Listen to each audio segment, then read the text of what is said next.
I-PAC কাণ্ডে পুলিশের দায়ের করা এফআইআর গুলির ওপর স্থগিতাদেশ জারি সুপ্রিম কোর্টের। ইডি আধিকারিকদের বিরুদ্ধে দায়ের করা পুলিশের এফআইআর গুলিতে স্থগিতাদেশ জারি করলো সর্বোচ্চ আদালত। কি হলো আজ আদালতে, কি দাবি করেছিল ইডি, জানাবেন আমাদের প্রতিনিধি সৌভিক মজুমদার। জানাও সৌভিক।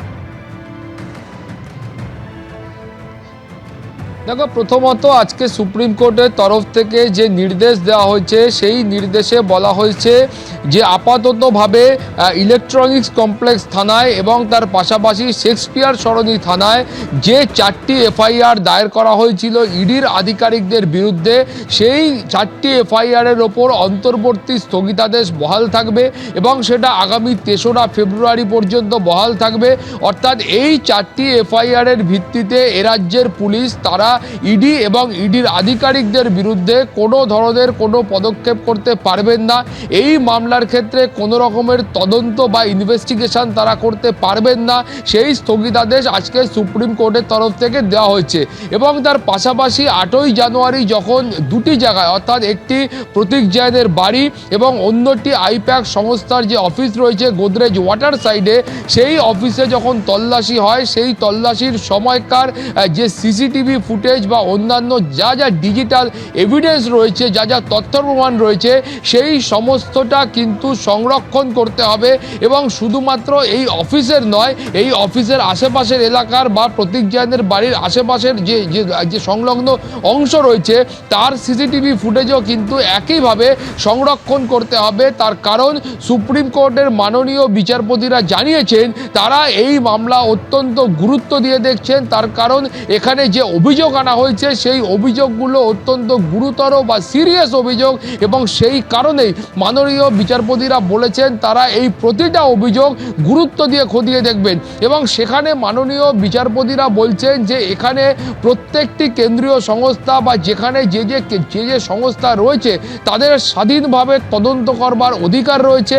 এবং এমনটা যদি দেখা যায় যে কোনো একটা মামলার ক্ষেত্রে কোথাও একটা অভিযোগ দায়ের হলো এবং সেই অভিযুক্ত ব্যক্তি যদি সেই রাজ্যের যে ল এনফোর্সিং এজেন্সি রয়েছে বা পশ্চিমবঙ্গের ক্ষেত্রে পশ্চিমবঙ্গ পুলিশ বা অন্যান্য জায়গায় ক্ষেত্রে সেই স্থানীয় পুলিশ, সেই স্থানীয় পুলিশদের আড়ালে তারা যদি থেকে বাঁচবার চেষ্টা করেন বা সেখানকার স্থানীয় পুলিশ বা প্রশাসন যদি তাদেরকে বাঁচাবার চেষ্টা করে, ফলে সেই বিষয়টা কিন্তু একেবারেই ঠিক হবে না।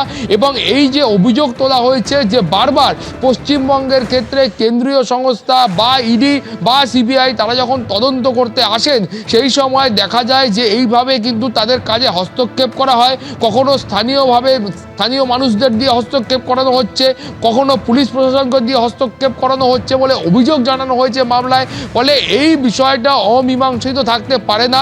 তার কারণ হলো ভারতবর্ষের মতো দেশে সেখানে এক এক জায়গায় এক একটা সরকার রয়েছে এবং সেখানে প্রত্যেকটা জায়গায় যদি কেন্দ্রীয় সংস্থার যারা তদন্তকারী আধিকারিক রয়েছেন সেই আধিকারিকদের হাত থেকে বাঁচতে অপরাধীরা বা অভিযুক্তরা তারা যদি স্থানীয় পুলিশ বা প্রশাসনের সহযোগিতা বা সাহায্য নেন এবং তারা যদি সেই সহযোগিতা বা সাহায্য করেন, তাহলে কিন্তু গোটা ভারতবর্ষ জুড়ে একটা অরাজক পরিস্থিতি তৈরি হবে। এবং সেই অরাজক পরিস্থিতি তৈরি হলে সেটা কিন্তু সংবিধানের পক্ষে এবং ভারতবর্ষের প্রতিটা রাজ্যের ক্ষেত্রে বা কেন্দ্রীয় সংস্থার ক্ষেত্রে বা অন্যান্য তদন্তকারী সংস্থার পক্ষে যে ভালো নয়, সেইটা সুপ্রিম কোর্টের মাননীয় বিচারপতিরা বুঝিয়ে দিয়েছেন। এবং মাননীয় বিচারপতিরা এটাও বলেছেন যে এই গোটা ঘটনার ক্ষেত্রে, অর্থাৎ যেখানে যে অভিযোগ করা হচ্ছে, দেখা যাচ্ছে যে এখানে অভিযোগ করা হচ্ছে যে ইডি বা কেন্দ্রীয় সংস্থা তারা এই ধরনের নির্বাচন এলে নির্বাচনের সময় তারা তৎপর হয়ে ওঠে।